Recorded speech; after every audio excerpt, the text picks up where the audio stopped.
vu un papier sur votre livre, mais impossible de retrouver dans quoi. Je ne sais pas. Je suis abonnée à plusieurs magazines et je ne sais plus. C'est peut-être dans l'autre, je ne suis pas sûre du tout. Et voilà. Je vous remercie. C'est moi qui vous remercie. J'espère que ça vous plaira. Je l'ai gardé pour vous. Je ne sais pas si ça vous intéresse. Merci beaucoup. Mais c'est moi qui vous remercie. Donc c'est dommage. Mais Bonsoir enfin, tout le monde et vous nous enverrez votre témoignage plus tard. Je vous écrirai un livre. Si c'est conforme à vos Voilà. souvenirs. Et vous viendrez le présenter. On sera tous là. J'ai commencé un travail doctoral d'histoire de l'art sur un bal fantastique et de taille très importante qui réunissait les 4 sections d'élèves présents à l'école des Beaux-Arts. C'est de ce nom Quat'z-Arts. Ce nom Quat'z-Arts est tiré des 4 sections qui étaient enseignées à l'école des Beaux-Arts: la peinture, la sculpture, l'architecture et la gravure. Donc c'est vraiment les beaux-arts de ces 4 entités qui se retrouvaient le temps d'un soir réunis dans une grande fête qui marqua pendant très longtemps le paysage parisien. On en parle dans la littérature, dans des films. Certains d'entre vous connaissent peut-être certains films américains comme Un Américain à Paris, mais aussi Jules et Jim, où les 2 protagonistes se rencontrent lors du bal des Quat'z-Arts. Donc, c'est un sujet... Henry et June. Exact, non, Henry et June, tout à fait. Donc c'était quelque chose de très présent dans le paysage et qui a été complètement oublié. Jusqu'à ce qu'on se repenche dessus et qu'on puisse essayer de découvrir ce qu'était réellement cette fête et le soin qui était accordé à sa préparation. Parce qu'il faut imaginer que avant de faire cette soirée, il y avait des préparatifs très longs qui duraient 1 année, où on choisissait un comité d'organisation, on choisissait un thème et on lançait des concours en tout genre. Et ça, c'était vraiment ce qui avait cours à l'école des Beaux-Arts. Toute la pédagogie était fondée sur l'émulation par le concours. Et bien même dans leur moment de liberté, c'est avec ce même système des concours que les élèves préparaient leur fête. Donc ils produisaient des affiches, des cartons d'entrée et des plaques servant à identifier les organisateurs. Et on peut imaginer à l'heure actuelle, quand on est organisateur d'une fête, on a un petit badge. Là, ce sont des vraies œuvres d'art, des vraies sculptures en bronze, bien souvent, qui sont portées en plastron sur le corps durant toute la fête par les organisateurs. Des costumes qui doivent être le plus proche d'une culture visuelle qui a été choisie en lien avec le thème annuel, mais aussi la production de décors de chars, d'éléments qui allaient être portés en procession et d'immenses décors pour que le soir venu, les participants puissent découvrir une salle totalement transfigurée. Donc il faut imaginer différents ateliers de l'école des Beaux-Arts ayant préparé des grandes loges, donc avec un rez-de-chaussée et un petit étage qui permettait d'avoir un point de vue sur la salle. Et ces loges étaient faites de décors en trompe-l'œil, de grandes évocations et servaient complètement à transfigurer une salle qui pouvait être des salles célèbres, la salle du Moulin Rouge, l'Élysée-Montmartre, pardon, la salle Wagram, j'ai catapulté les deux noms, mais aussi des gymnases ou des salles moins connues, ou servant à toute autre chose, des marchés, l'hôtel de Société Savante, enfin voilà, ils ont pu utiliser un certain nombre de salles, parce que de toute façon, ils les transfiguraient pour une nuit. Après, il y avait un déroulement assez rituel, donc je me permets de vous présenter tout ça pour que vous compreniez bien que c'est pas seulement une réunion dansante. Les étudiants se costumaient, se rassemblaient par atelier, souvent se retrouvaient dans la cour de l'école des Beaux-Arts, et on a beaucoup de clichés photographiques qui sont pris à ce moment-là. Et ensuite, il y avait une sorte de traversée dans la ville de Paris, donc un usage particulier de la rue, servant à passer de l'école jusqu'à l'endroit de la fête. Et donc là, il faut imaginer une grande liberté qui était de mise. Donc les participants au bal, que ce soit des jeunes femmes ou des jeunes hommes, entièrement déguisés, avec souvent des grandes coiffes. Pour ceux qui organisaient la fête, des plastrons en métal très imposants, qui allaient se frotter aux passants, prendre les gens dans les bras en les couvrant de peinture, parce qu'ils avaient le corps enduit de peinture, mais aussi aller boire dans les verres des gens, attablés aux terrasses des brasseries élégantes, allaient même manger dans leurs plats. Et tout ça était toléré, un peu comme au moment du carnaval, où on a le charivari et les moments où on laisse la jeunesse s'exprimer et aller justement prendre une certaine liberté qui n'est pas de mise en temps normal. Et donc il y a ces moments-là, c'est vraiment la montée au bal. À l'arrivée dans la salle, devant la salle, il y avait un système pour filtrer les entrées, pour éviter qu'il y ait des voyeurs, des gens qui ne viendraient pas de ce milieu créatif et donc qui n'auraient pas cette fibre déjà de proximité avec la nudité, avec la beauté, avec l'esthétisme, et qui viendraient juste pour de mauvaises raisons. Et donc, pour éviter d'avoir ces intrus, ils avaient imaginé un système de filtre où on posait quelques questions à l'entrée aux personnes dont on soupçonnait qu'ils n'étaient pas forcément ni des beaux-arts ni amis des artistes. Et lorsqu'ils répondaient à côté, au lieu de leur dire au revoir, allez-vous-en, comme dans un videur de boîte de nuit, il y avait un système assez astucieux qui faisait qu'on disait par exemple à la dame d'entrer par la droite, au monsieur d'entrer par la gauche. Elle se retrouvait dans la salle de bal pour faire la fête, et lui se retrouvait dans un système de détournement dans la rue d'à côté, en passant par un petit couloir qui l'emmenait directement dehors. Une fois dans la salle, il y avait un grand déroulement avec un défilé des organisateurs et un certain nombre de concours, là encore, de concours de beauté, concours de couple, avec des performances, des mini-performances artistiques au sein de ce bal, qui est lui-même à comprendre comme une performance artistique, mais à grande échelle. On a l'habitude d'artistes qui, au sein d'une galerie, proposaient un happening, une performance, etc. Là, on est avant l'âge d'or des happenings, mais on est déjà dans l'histoire de la performance artistique. Et on a cette idée d'avoir des artistes qui vont se mettre en scène, faire partie de l'œuvre d'art dans laquelle ils sont. Donc, aussi bien toutes ces créations, l'environnement qu'ils ont créé, et que ce rendez-vous très particulier qui peut, le temps d'une nuit, sur un thème comme le sac de Rome par les Gaulois ou la fête de la Lune chez les Bamileke, transporter un public ailleurs, mais qui n'est pas vraiment public parce que tout le monde est acteur au sein du bal des Quatre Arts. Et tout cela se déroule à huis clos. Il n'y a pas de photos qui sont prises à l'intérieur durant la fête. Et au petit matin, on ouvre à nouveau les portes et ces hordes qui sont un peu moins frais qu'à l'aller se retrouvent à nouveau dans une procession dans les rues de Paris pour retourner à l'école des Beaux-Arts. Très souvent, vont se baigner dans les fontaines. Parfois, il y en a qui traversent la Seine à la nage. Toutes les excentricités sont encore de mise. Mais il faut comprendre en fait ces deux espaces comme des moments tampons où au départ, ils essayent d'être un autre personnage. Vous savez, le bal masqué par rapport au bal costumé, le bal masqué est un bal on dissimule son identité, tandis que dans un bal costumé, le temps d'un soir, on est un autre. Et j'ai un peu compris ces deux passages, donc de la montée au bal et la descente, comme des espaces tampons avant ce moment où on est l'autre au sein d'un bal avec des décors et une ambiance très particulière. Les deux axes que j'ai cherché à mettre en valeur pour comprendre cette fête, c'est justement toute sa dimension rituelle, mais aussi l'aspect artistique de cette fête. Et c'est ce que j'essaye de développer dans le livre, en laissant aussi la part belle, et vous le découvrirez tout à l'heure, aux productions qui étaient faites pour ce bal, mais aussi en cherchant à pallier justement à cette incapacité d'avoir des images de l'ambiance à l'intérieur de la fête. Donc heureusement, des artistes ont pris ce thème pour en faire des tableaux, des dessins, et donc j'essaye de montrer aussi au sein de ce livre ce qu'était cette fête par le biais de ces reproductions. Concernant l'histoire même de ce bal, parce que j'ai cherché à en faire l'historique, j'ai réussi à déterminer 3 grandes périodes. Je vous fais faire la chose très, très rapide. Il faut lire le livre.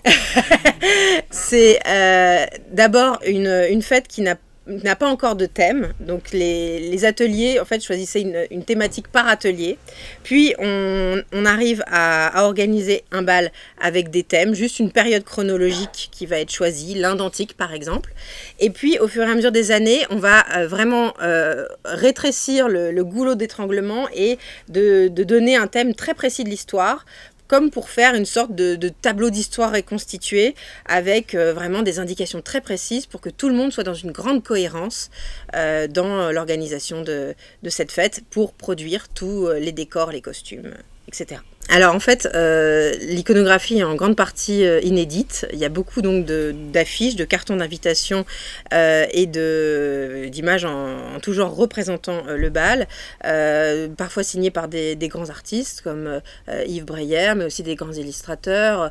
Il y a un carton de Mucha par exemple. Voilà, donc il y a des grands noms et il y a aussi des grands noms en devenir comme des grands architectes. L'architecte de la Maison de la Radio, Henri Bernard, qui avait dessiné une plaque quand il était jeune, durant ses études. Donc il y a des noms qui peuvent surprendre parce que en fait c'était toute l'élite de l'école des Beaux-Arts qui avait envie de participer à ces créations et de produire ces objets qui sont devenus des objets de collection. Et c'est aussi pour ça qu'on a pu les avoir jusqu'à nos jours, c'est qu'il y a beaucoup de gens qui les ont collectionnés, qui les ont conservés. Donc au-delà du souvenir de la fête, ils ont aussi cherché à conserver ces reliques de la fête. Mais quand on parle de carton d'invitation, il ne faut pas imaginer que c'est un petit morceau de papier. Ça pouvait être vraiment des grandes lithographies avec juste un petit coupon. Et en fait, les gens allaient à la fête avec le petit coupon et gardaient la belle image chez eux. Donc c'est grâce à cette iconographie foisonnante rassemblée par des collectionneurs et des enfants d'organisateurs, tous rassemblés dans une association qui s'appelle l'association Quatzar, qui datait déjà de l'époque des derniers organisateurs. Et j'ai eu la chance, parce que ce livre est issu d'une recherche doctorale, de rencontrer aussi les derniers acteurs, les derniers organisateurs, pour avoir une partie d'enquête auprès des témoins, pour comprendre, non pas seulement par le livre, mais aussi par le témoignage, ce que pouvait être cette fête. Donc je me suis penchée dans tout ça. Autre élément peut-être éclairant pour vous éclairer sur la notoriété de cet événement. En fait, à sa deuxième édition, en 1893, un scandale d'attentat à la pudeur a défrayé la chronique et a mis un coup de projecteur immense sur cette fête. Et alors que dès la première édition, il était dit dans les journaux que ça avait été un succès, à la seconde, puisqu'il y a eu une actualité judiciaire et liée au scandale, en plus à la nudité des modèles, etc., eh bien, ça a fait vraiment un effet boule de neige qui a rendu l'événement très célèbre. Il y avait même des journaux américains qui ont parlé de cette période de trouble, avec même dans le quartier latin vraiment des soulèvements étudiants. Donc c'est ça aussi qui est assez intéressant, c'est qu'on a évoqué tout à l'heure 68 comme un moment où le bal était déjà terminé. Il s'est arrêté en 1966, mais ce bal est en quelque sorte pris en étau entre deux soulèvements étudiants un peu différents. Le premier qui était lié à cette envie de liberté qui s'exprimait par l'envie de faire la fête et de montrer des corps, de se libérer, etc. Et à l'inverse, il s'arrête avant une autre libération qui est voulue par les élèves, cette fois-ci plutôt liée à l'enseignement et à une autre façon de concevoir le monde et la transmission. Il y aurait beaucoup à dire là-dessus. Mais j'ai été témoin justement de la période et comme je vous ai dit, j'ai eu l'occasion d'en discuter avec les derniers des étudiants des Beaux-Arts qui avaient activement participé au dernier épisode. Mais pour donner une petite idée des préoccupations et du type de libération, avec beaucoup de guillemets, qui faisait consensus à la même époque, hein, à vrai dire. Ceux qui connaissent bien le quartier qu'on appelle un corps latin, bien qu'il mérite difficilement ce qualificatif aujourd'hui, il y a beaucoup moins d'études, c'était vraiment un quartier d'étudiants. Hein.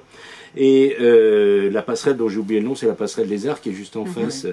Là, il y avait une des activités qui n'était pas réservée à la période des Quatzars, que m'ont raconté donc certains des acteurs de l'époque, qui consistait, histoire de se marrer un peu, d'amener les poubelles de l'école, mais vraiment les poubelles des restos, etc., et de guetter le passage des bateaux-mouches, des petits bateaux-mouches, ceux où y compris où où le commandant de bord était simplement sur une petite guérite au-dessus et leur balançait ça quand il passait. Donc comme c'était une tradition archi connue et coutumière, et c'est ça, je vous raconte juste, c'est ce détail qui va vous donner l'ambiance. Les pilotes des bateaux-mouches à l'époque, dès qu'ils approchaient de la passerelle, faisaient descendre tous les touristes dans le pont du dessous. Eux-mêmes mettaient un énorme ciré et se couvraient pour passer la passerelle des Arts. Alors, c'était ce type de libération, d'émancipation, etc., dont la tradition était maintenue au travers du bal des Quatre Arts jusqu'à donc 66. C'est 66 le dernier, c'est ça. Pour avoir vécu surtout ce qui va suivre, je peux vous dire que c'était beaucoup moins marrant et beaucoup moins convaincant. Voilà, c'était mon petit commentaire personnel de témoin. Là. Mais je pense que pour avoir parcouru seulement le livre, l'iconographie, au-delà des aspects anecdotiques qui ont été donc évoqués, est très instructif historiquement et y compris dans le cadre de l'histoire de l'art. Ça va plus loin que ça parce que évidemment il y a toutes sortes de... Ça, vous pourriez peut-être en dire un petit mot. Après, je vais passer la parole éventuellement au public s'il y a des questions. Il y a toute une série de manières, de styles, d'époques, de l'histoire précisément de l'art qu'on va retrouver au travers de cette iconographie et de cette historique du bal des Quatre Arts. Alors déjà, il y a une pluralité d'acteurs, parce que vous imaginez bien qu'entre 1892 et 1966, on a des créateurs très très différents qui vont produire. Ils vont venir des 4 disciplines, donc parfois on va avoir un architecte qui va faire une sculpture et inversement un peintre qui va faire une loge. Ou, voilà. Donc, là, il y a vraiment une idée aussi de produire une sorte d'union des arts pour cette fête et d'œuvrer tous ensemble. Donc ça, c'est quelque chose d'important à retenir. Et après, eh bien, comme ils vont, pour couvrir toutes les thématiques qu'ils choisissaient, se nourrir de toute l'histoire de l'art, on va trouver des citations allant de l'Orient antique à l'Égypte, en passant par la Grèce antique, ou les Incas. Voilà, c'est très très varié. On va utiliser des thèmes rabelaisiens, des textes de Flaubert avec Salammbô. Enfin voilà, il va y avoir des grands thèmes, souvent pour incarner un peu la femme fatale, donc Salammbô ou Cléopâtre. Vraiment, ils vont aimer certaines grandes figures. Les hommes vont souvent se retrouver être sur ces images comme étant des guerriers. Et ce que j'ai cherché à voir aussi dans cet ouvrage, c'est essayer de voir si on pouvait parler d'un art Quatre Arts et si justement il y avait des points communs qui pouvaient rassembler toute cette production. Et donc j'essaye de montrer justement les points communs, cette idée de toujours mettre en scène la rencontre homme-femme, ça fait vraiment partie des grands thèmes. Donc il y a un érotisme qui traverse cet art Quatre Arts, mais aussi un humour et un art du détournement qui utilise des modèles, mais en créant vraiment autre chose. On n'est pas dans le pastiche pur et simple, on est vraiment dans une utilisation de références pour une finalité autre, donc pour rire, pour faire la fête, et ça doit vraiment être une invitation à la fête. Donc on ne va pas vous chercher à faire une reconstitution trop historique. C'est à la fois très nourri de références, mais pour mieux s'en libérer, et ça c'est aussi une des grandes particularités de cet art, Quatre Arts. Oui, j'en aurais eu une. Est-ce qu'il y a un lien avec les arts incohérents qui sont sortis à ce moment-là, en gros? Et puis la deuxième question, c'est qu'est-ce qui a fait que les Quatre Arts s'est arrêté en 66, donc une année avant que j'arrive. C'est tout. C'est un moment que moi, quasiment. Voilà.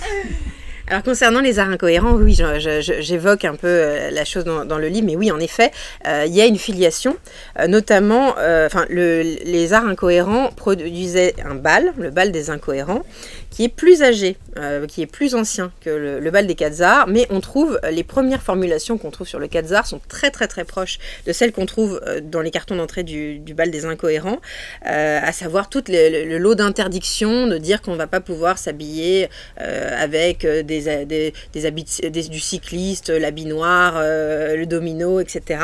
Et on va trouver le même type de formulation dans les premiers cartons du bal des Quat'z-Arts, donc il y a une filiation certaine, et j'ai cherché justement à trouver quelles étaient les origines du bal des Quat'z-Arts. Donc il y a plusieurs inspirations, et là où c'est un petit peu compliqué, c'est qu'il y a une chronologie. Par exemple, le carnaval de Paris et ses bals sont évidemment une source d'inspiration. Seulement, à l'époque où naît le Quat'z-Arts, c'est une époque où on trouve qu'au bal de l'Opéra, il n'y a plus que des vieux gribons qui viennent se rincer l'œil, et donc la jeunesse ne veut plus prendre part à ce bal qui était pourtant vraiment l'apanage de la jeunesse romantique, de la période romantique. Donc c'est à la fois un modèle pour la période ancienne et un repoussoir pour la période contemporaine des créateurs du bal des Quat'z-Arts. Et pour les Incohérents, il y a un peu de cela aussi. Les premières fêtes ont été très bien reçues, et on sent dans les journaux qu'il est dit qu'il y a une dérive commerciale des Incohérents. Donc il y a toujours cette volonté de reprendre des choses pour arriver à l'idée peut-être d'une pureté du geste, parce que le Quat'z-Arts, il y a vraiment cette idée de s'essayer à être pourvoyeur de fêtes, ce qui est un des rôles des artistes, des architectes, mais d'être, pour paraphraser Goethe à propos du carnaval, qui dit que le carnaval est la fête que le peuple s'offre à lui-même, là le Quat'z-Arts c'est la fête que les artistes s'offrent à eux-mêmes. Donc là il y a vraiment il y a un lien évident. Et concernant la fin du Quat'z-Arts, il est assez difficile de trouver le début d'un déclin, mais on le comprend quand même au début des années 60, même fin 50. En fait, il y a toutes les premières guerres mondiales avaient été des moments de rassemblement des troupes, des élèves. L'école a fait beaucoup de victimes, enfin il y a beaucoup de victimes dans les rangs de l'école, et c'était des guerres avec des ennemis clairement identifiés. Au moment de la guerre en Algérie, c'était pas une véritable guerre qui disait son nom, et donc il y avait des prises de position qui étaient diamétralement opposées au sein de l'école. Donc ça crée une progressive désunion qui a causé beaucoup de tort dans cette vie commune qu'avaient les élèves.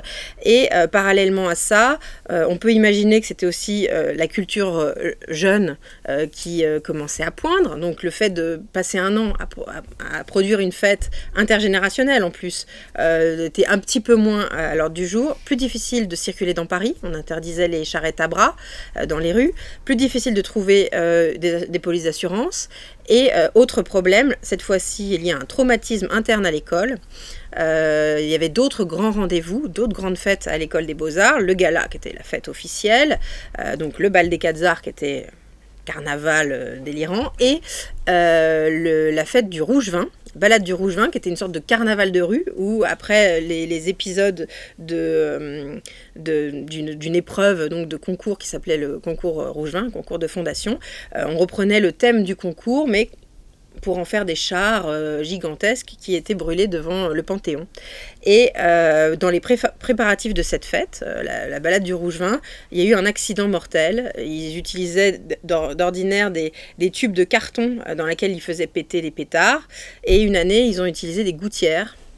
Et le métal a blessé mortellement un élève. Et donc ça a été un choc terrible. Et bien évidemment, ça a freiné pour ce type, ça a freiné l'organisation de ce type de fête, et c'était allé probablement trop loin. Concernant l'idée d'avoir justement une jeunesse qui veut faire une révolution mais qui est à la fois un peu trop sérieuse, tout le monde n'était pas comme ça. J'ai eu la chance de travailler pour Roland Castro qui lui parlait il y a quelques temps de fatwa. Il utilisait ce mot-là pour dire sur les... Je couperai au besoin, mais enfin bon, non, on laisse tomber le cas de Castro, je pourrais vous en dire des choses, mais enfin bon, dans le genre escroc, néfaste, il se posait là, lui. Mais bon, y compris à ce propos. Mais donc le témoignage de Castro ne vaut pas un clou, je peux vous dire tout de suite. Mais enfin, cela dit, tout ce que vous avez expliqué est tout à fait juste, et notamment une détermination fondamentale, c'est évidemment la guerre d'Algérie. Mais la guerre d'Algérie s'inscrit dans un contexte plus large de l'évolution sociale française, qui est également celui des 30 Glorieuses. Donc on va voir le tissu social, y compris celui des étudiants en art, qui va se transformer considérablement, qui va d'un certain point de vue, on peut dire, se démocratiser, au sens où il va être, comme vous le savez, en 68, tout le monde a eu le bac pour des raisons bien connues. Enfin, il a été accordé à tout le monde. Mais dès 69, je le sais puisque c'est l'année où je l'ai passé, il y a eu un coup de manivelle en retour, et nous n'étions que 20% à peu près de ceux qui étaient en âge de le passer, ce qui était conforme à l'étiage social qu'il y avait avant. Il y avait à peu près 20% de ce qu'on pouvait appeler les classes moyennes ou moyennes supérieures ou moyennes inférieures, etc. Et ce qui déterminait d'ailleurs ce qu'était la classe moyenne supérieure, ou ce qu'on appellera la petite bourgeoisie éduquée ou cultivée. Il y en avait à peu près 20% qui faisaient des études supérieures, y compris des études artistiques, à partir de la fin des années 60, 68 étant un épisode particulier mais qui augure de la suite. Évidemment, les choses vont changer, donc tout le tissu social, y compris la population générale française et la population étudiante s'est transformée. La notion de fête festive et autres était quand même bien liée aussi à un milieu, même si c'est un milieu bien particulier d'une classe sociale bourgeoise qui n'était pas aussi largement étendue et démocratiquement répartie qu'il va l'être à partir de 1968. Donc ça va s'ajouter à toutes les causes circonstancielles qui sont tout à fait véridiques, évidemment. C'est pas du tout pour les concéter, qui vont expliquer que c'était plus d'actualité.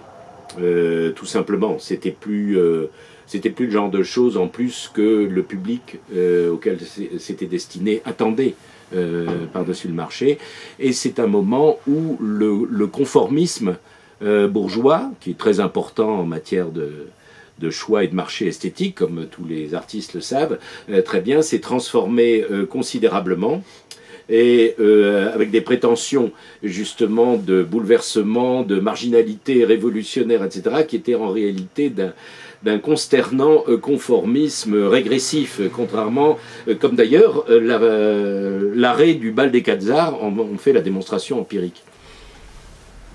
C'est une petite question, c'est vrai qu'on a beaucoup parlé des étudiants, mais en pensant plutôt au corps enseignant et à l'image qu'on a de ces profs très sérieux à Lavallière, quel rapport ils entretenaient à la fête justement, ou à cet événement en particulier? Alors, force est de constater déjà qu'il ne faisait rien pour que l'événement se fasse en dehors de l'école.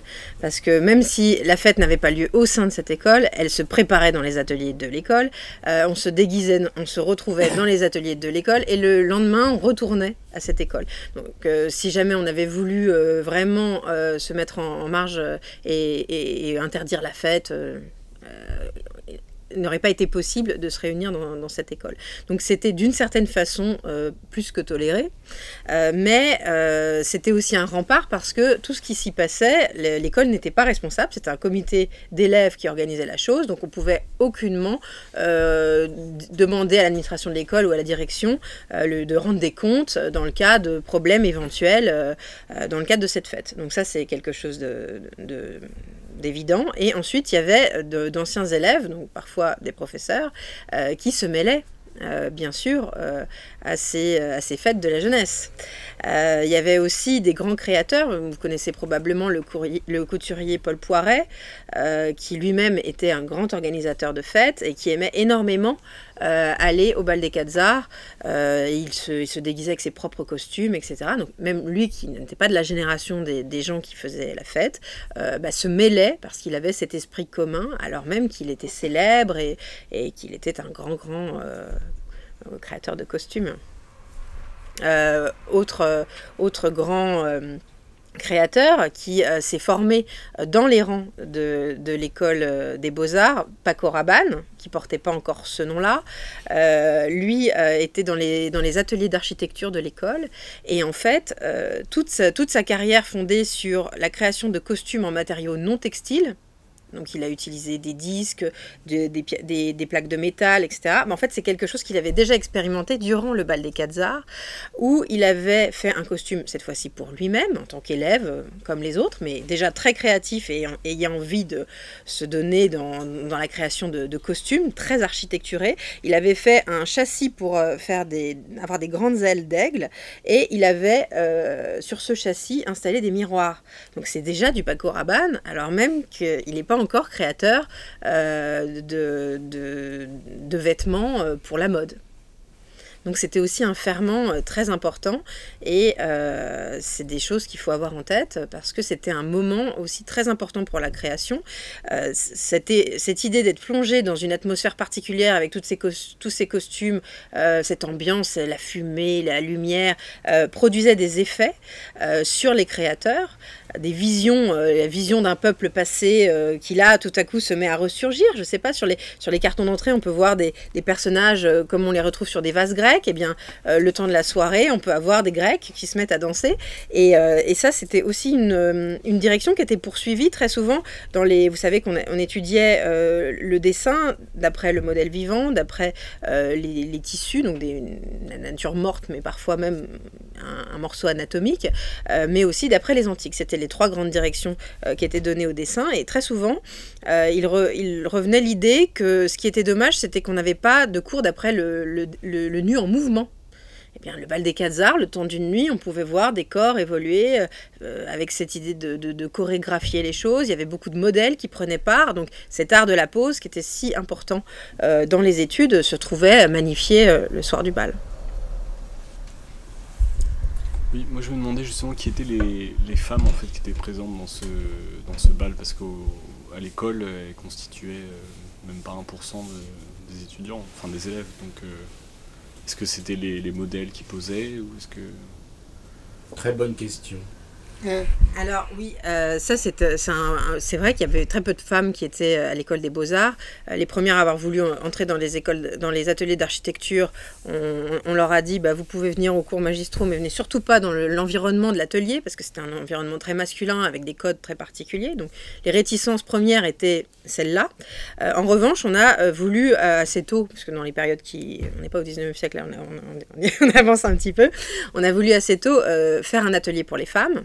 Et elles étaient mécontentes de ça, elles préféraient la mixité et entrer comme les autres dans les ateliers comme les autres. Et donc, il y a, pour les peintres et les sculpteurs, femmes, c'est un petit peu plus tôt dans l'histoire que pour les architectes, où ça a mis encore plus de temps à être accepté. Et donc, forcément, en numéraire, elles ne représentaient pas grand monde, mais il y avait toujours des femmes dans ces fêtes, évidemment les modèles, mais aussi des amis, l'épouse, la copine, voilà, il y avait toujours des femmes qui s'y rendaient. On le voit sur les photos, souvent hilar, très peu vêtues, les hommes pareil. En ce qui concerne les mains baladeuses qu'on voit sur la plupart de ces cartons d'entrée, parfois vous regardez, tout a l'air très gentil, puis vous voyez qu'il y a une main mal placée, et bien en fait tout le monde touchait tout le monde. C'était les distances normalement établies entre les gens n'étaient pas du tout respectées le soir de la fête. Il y en a qui parlent de pelotage monstre, donc voilà, il faut imaginer vraiment un espace assez libertaire. Et après la Deuxième Guerre mondiale, il y a même eu une femme qui a fait partie du comité d'organisation du bal, une peintre qui s'appelait Raymonde Pagégy, et elle a été vraiment partie prenante. Les premières années, elle a juste fait partie des personnes qui posaient pour un atelier d'architecture, et puis au fur et à mesure du temps, elle a été vraiment partie prenante dans la création du bal et dans son organisation, et elle est devenue une de ces grandes organisatrices. Donc c'était aussi possible, bien évidemment, d'avoir des élèves qui étaient au bal. Autre petit témoignage d'époque, de la même époque qu'on évoquait, eh bien, il faut se rendre compte, évidemment, cette ambiance n'était pas du tout féministe au sens où on l'entend aujourd'hui. Je parle du moment qui va marquer la fin du bal des Quatre Arts, donc pour reprendre ce qu'on a évoqué tout à l'heure. Mais c'est une bonne question parce que effectivement la question se pose. Il y avait dans cette ambiance, dans ce milieu malgré tout réduit, hein, il faut rappeler ça, le milieu des artistes du quartier latin, même si on rassemblait toutes les disciplines artistiques de l'époque ou qui étaient enseignées à l'époque, c'était quand même très peu de monde. Il y avait beaucoup d'artistes, enfin il y avait pas mal d'artistes femmes, et ça faisait déjà, moi, il suffit de voir l'histoire de l'art, que ce soit dans la photo, dans n'importe quoi, ou dans la peinture, et il y en avait beaucoup. Pour autant, c'était un milieu classiquement machiste, on dirait aujourd'hui. Le type de libération sexuelle, c'était le côté dionysiaque, comme diront certains, qui était évidemment mis en avant, et où il y avait ce type de libération. Mais au-delà de toutes ces réserves, en rapport également avec le commentaire que j'ai fait sur la question de tout à l'heure, il faut se rendre compte qu'un milieu que je connaissais encore mieux, à cette époque et à l'âge que j'avais, je parle encore une fois du moment où ça va s'arrêter le bal des Quatre Arts, donc 67-68, le milieu militant, gauchiste, libéral, libertaire, tout ce qu'on voudra, anarcho, tout ce que vous voudrez, d'extrême gauche, qu'on appelait des contestataires à l'époque, qui n'étaient pas révolutionnaires, ils contestaient, qui est issu quand même principalement à l'époque du même milieu de classe moyenne, hein, de la même frange de classe moyenne, et je veux parler en particulier des plus virulents d'entre eux, y compris ceux, les mouvements du type maoïste auxquels participait par exemple de Castro. Difficile d'imaginer plus machiste, répugnant que ce milieu-là. Il était beaucoup plus que le milieu artistique en général qui faisait, qui était celui du bal des Quatre Arts. Donc il faut se rendre compte qu'en même temps qu'on a abandonné cette version de la libération sexuelle, qui était pourtant, Dieu sait, en vogue à l'époque et qui était pratiquée de manière épisodique et festive au moment du bal des Quatre Arts, au moment où elle est devenue une espèce de réquisite quasi comminatoire.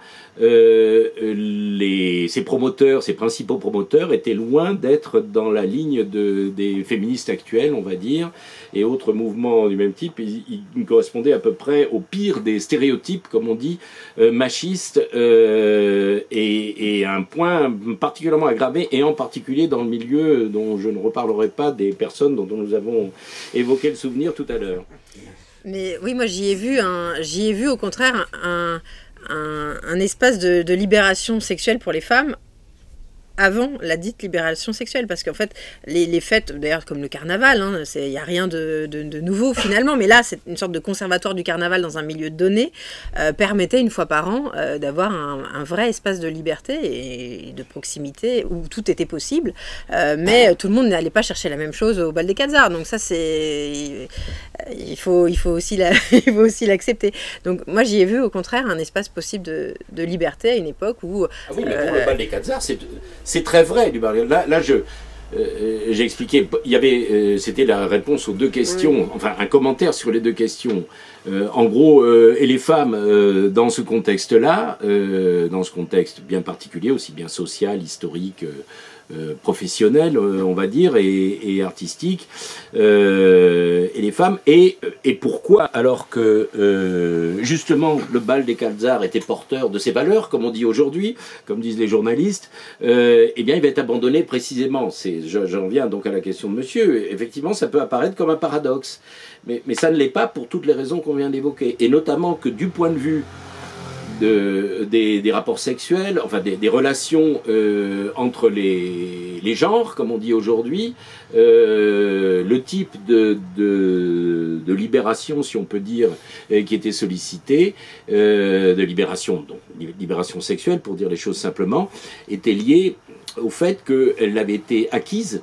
Hein, les révolutions, elles ne font qu'acter des choses qui sont déjà dans les faits. Hein, c'était le cas déjà de la Révolution française, et on peut le dire les révolutions bourgeoises, on va dire, du moins. Et donc, eh bien, il y avait déjà... la pilule avait été autorisée, les mœurs, c'était considérablement, de ce point de vue-là, c'était considérablement dégelé, on va dire, et on était, depuis le début des années 60, dans la société de consommation. y compris consommation libidinale, pour reprendre là encore le jargon qui reste à la mode aujourd'hui. Donc, il suffit de demander à Nicole. Voilà, c'est un sujet dont on a beaucoup parlé récemment, mais pour terminer, parce qu'on a parlé de Castro, etc., mais c'est vrai que de ce point de vue-là, pour un regard contemporain, et puis des gens de ma génération, et sans doute la vôtre à peu de choses près, il est frappant de voir à quel point, justement, la supposée avant-garde était particulièrement rétrograde sur un certain nombre de points, et particulièrement la question féminine. Je pense que ça résume à peu près ce que tu voulais dire. C'est ça, et donc la Nicole dont parle Oliver, je vous en ai glissé un mot, est une amie très proche, qui a fréquenté de très près les personnes dont nous avons parlé tout à l'heure, qui les aime bien d'ailleurs, puisque c'est Nicole Linard qui était cofondatrice de la gauche prolétarienne à l'époque, donc qui était vraiment la pointe avancée de ce qu'étaient les révolutionnaires, du moins les contestataires, eux se voyaient comme révolutionnaires bien sûr, je parle de la gauche prolétarienne, donc les maoïstes comme Castro, qui en faisait partie. Castro et le Dantec qui était aussi au Beaux-Arts. Voilà.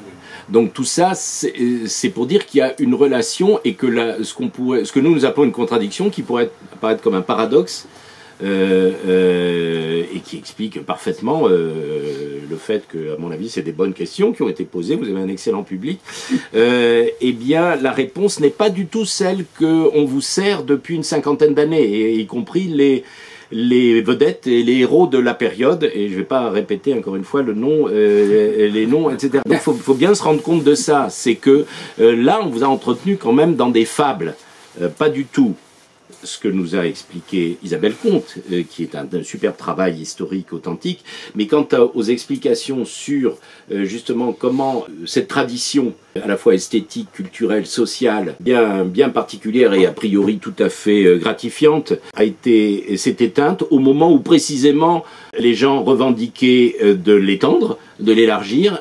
Eh bien, voilà les éléments de réponse. Je confirme.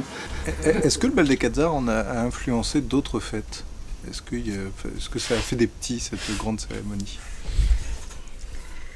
Alors oui, il y a notamment une tradition qui a été adoptée aux États-Unis, de faire des fêtes dans les écoles qui enseignent l'architecture, et ils appellent ça les Beaux-Arts Balls, donc ils utilisent le terme en français.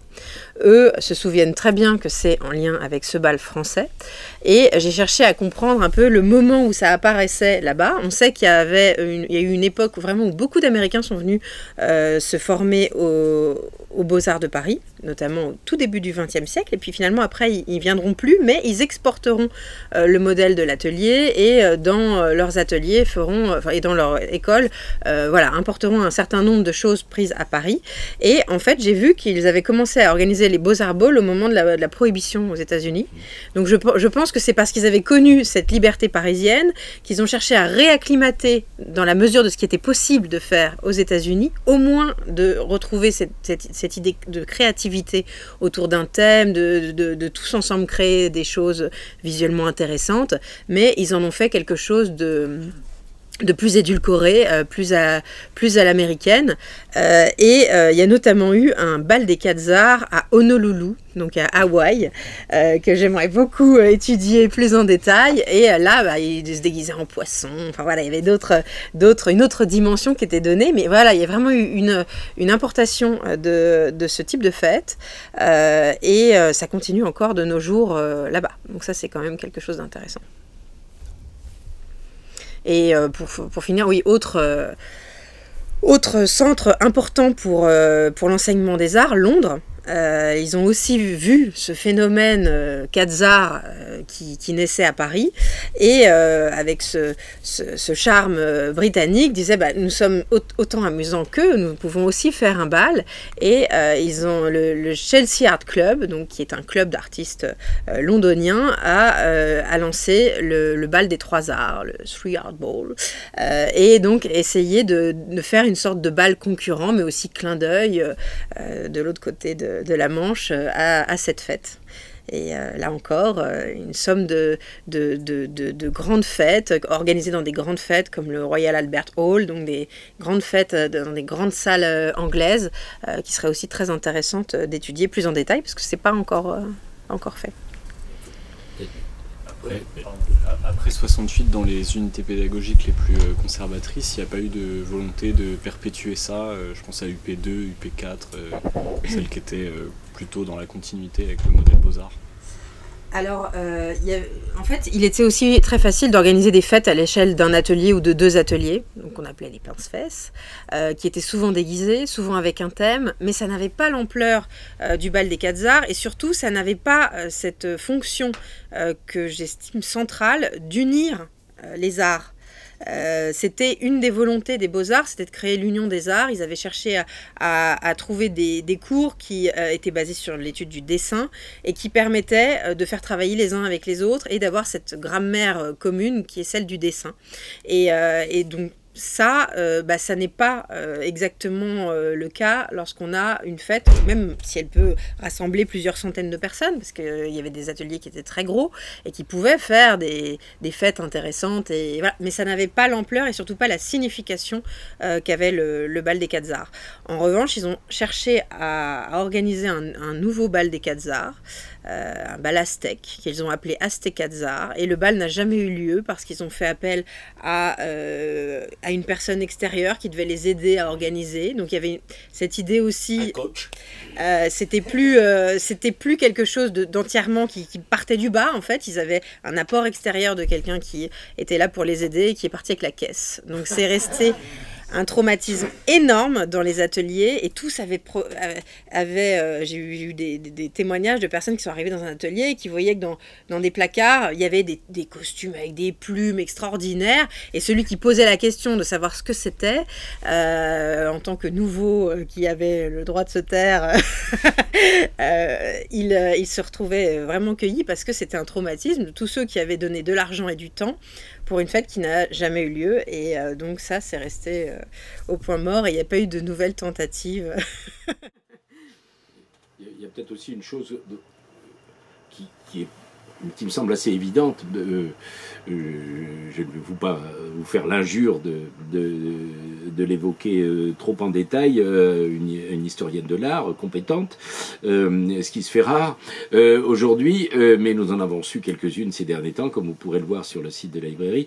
Eh bien, il faut quand même voir sur la longue durée, comme on dit depuis quelque temps, que Paris, à l'époque que vous évoquez, c'est-à-dire y compris l'époque de Henri Miller et de gens comme ça, les années 20, les débuts de l'art déco en France, il y a évidemment une proximité du fait de la Première Guerre mondiale, ça a été très bien expliqué dans le livre de Maurice Culot sur l'art déco et ses rapports avec le quartier, de toute une immigration d'élite américaine, intellectuelle, artiste. Mais on est dans un contexte où Paris, jusqu'à la Deuxième Guerre mondiale, tout le monde sait ça, va être quand même la capitale des arts, du moins des arts plastiques, mondialement reconnus. Et ça faisait, et jusqu'à la fin de la Deuxième Guerre mondiale, ça faisait longtemps que ça durait, que c'était comme ça. Donc ça servait un petit peu de lumière qui attirait un petit peu tout le monde de partout. Comme on sait, à partir justement de la fin de la Deuxième Guerre mondiale, tout ça est récupéré parmi beaucoup d'autres choses. Les anciens empires sont détruits au profit du seul qui va rester, l'empire américain. Et donc tout ça, y compris ce qu'on va appeler l'art contemporain, comme je ne vous fais pas l'injure d'argumenter ça, vous êtes encore mieux au courant que moi, va être capitalisé comme le reste à New York, aux États-Unis, etc. Et avec comme mécènes des mécènes d'un type nouveau par rapport à ceux qu'on avait connus jadis, que ce soit avant même que les Beaux-Arts existent à l'époque médiévale ou jusque même après la Révolution. Ça va devenir la CIA, le Pentagone et ce qu'on va appeler l'appareil ce que Eisenhower lui-même appellera l'appareil militaro-industriel américain, qui va avoir une action extrêmement tenace dès la fin de la Deuxième Guerre mondiale auprès des milieux intellectuels, artistes, etc. Il y a eu toutes sortes d'archives qui ont été déclassifiées dernièrement à ce propos. Et la fin du bal des 4 arts, en plus de tout ce qu'on a évoqué tout à l'heure, s'inscrit dans ce mouvement très général qu'on ne va pas appeler de déclin, c'est pas une question de déclin, mais où le rôle central d'influence, comme on dit aujourd'hui, esthétique, artistique et intellectuelle, en tout cas pour tout ce qu'on appelle un corps, je ne sais pas si on les appelle un corps comme ça aujourd'hui, les Beaux-Arts, Paris était vraiment le centre du monde, quoi, et de manière absolument incontestée. Sur ce plan-là. Donc, eh bien, il va cesser de l'être progressivement sous la 4e République, et ça va nous amener, et y compris pendant les fameuses 10 années de gaulo-communisme que déplorait tant un autre de nos contestataires à 2 balles, Cohn-Bendit. Donc, ben voilà, ça se termine comme ça, dans ce mouvement très général. Pardonnez-moi, mais ceux qui connaissent la librairie savent qu'ici, il y a toujours un arrière-plan politique et idéologique qui justifie, qui me traite de pontifex maximus, mais je pense que au-delà de se poser les questions de qu'est-ce que ça pourrait être qu'une esthétique marxiste ou autre, faire l'histoire de l'art de manière tout aussi instructive et intéressante que vous le faites sur des cas très précis, en faisant des analyses concrètes de situations concrètes, comme dirait l'autre, le bal des 4 arts, eh bien, l'heuristique marxiste nous permet de comprendre bien des choses, y compris d'apporter les réponses aux questions qui ont été posées. Il y a une anecdote que j'aime bien sur la section des Beaux-Arts que je connais le mieux, c'est l'architecture. On a tendance à dire, et puis surtout effectivement les critiques quand ont été faites en 68, que l'enseignement avait tendance à être très idéaliste ou décontextualisé maintenant, on dirait. Alors qu'en fait, si on prend je crois que c'est Blouet, l'architecte qui a fini l'Arc de Triomphe en tout cas, dirigeait un atelier et proposait comme sujet, en 1848, dont on a aussi parlé récemment, au mois de janvier, donc juste avant février quand la Révolution éclate, propose un projet de chambre royale. Au mois d'avril, donc après les insurrections, il propose un monument à la mémoire des martyrs morts sur les barricades. Donc ça laisse soupçonner qu'en fait ils étaient beaucoup plus au courant du contexte dans lequel ils évoluaient que l'image un peu figée de tour d'ivoire où on apprendrait l'art de manière totalement indépendante, etc.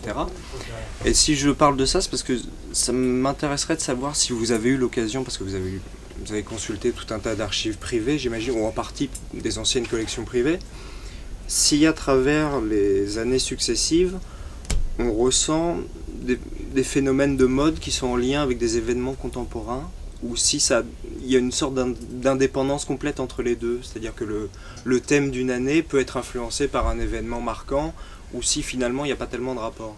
J'ai cherché à me prêter à ce jeu-là. Je voulais savoir si, comme pour les sujets qu'on pouvait donner à l'école, si le bal des 4 arts pouvait être un écho à une actualité, une découverte scientifique ou une exposition, un fait marquant. Et en fait, à ce jeu-là, j'ai pas souvent gagné. C'était assez difficile de trouver des liens. Et dans ce type de... tout est contamination possible, en fait. Alors j'ai cherché, je me suis dit, s'il y a un péplum qui avait été très célèbre, est-ce que ça avait... voilà. Et le seul exemple vraiment marquant qu'il y a, c'est une sorte de correspondance entre une fête, entre un bal des 4 arts, une fête de Paul Poiret et à nouveau le bal des 4 arts. Là, il y a des clins d'œil évidents. Il y avait un bal oriental qui avait été organisé par les élèves des Beaux-Arts. Paul Poiret y était allé. Il organise la 1002e nuit. Et l'année suivante, les 4 arts font à nouveau un bal lié à l'Orient qu'ils évoquent entre eux la 1003e nuit. Donc voilà, là il y a vraiment un jeu de correspondance. Sinon, c'était très très difficile à établir et j'ai pas d'exemple vraiment pour vous dire que c'était souvent un déclencheur extérieur qui permettait l'adoption d'un thème. Tout était contamination possible jusqu'au dernier bal qui était Orbite sur Uranus, seul bal futuriste de la période. Une très belle affiche dans le livre. Hein. Il faut lire le livre. Là, on est quand même à une époque de conquête spatiale, etc. Et on a aussi, je pense que ça peut avoir un jeu, ça a pu être un jeu de mots qui a dû être opérant, un directeur des Beaux-Arts qui s'appelait Interstellaire. Et je pense que le jeu de mots spatial pouvait être aussi intéressant pour eux. J'en ai aucune preuve, hein. Là c'est une supposition, mais sinon non, il est très très difficile d'établir des liens. S'il n'y a pas d'autres questions avant de passer aux libations qui vont nous permettre d'avoir une petite idée prospective des futurs Quetzals, je vais vous inviter à conclure, cher ami, cher maître. Je vous remercie et surtout j'espère que le livre vous procurera autant de plaisir à la lecture que j'en ai eu à l'écrire. Voilà. Lisez le livre. Merci, bravo.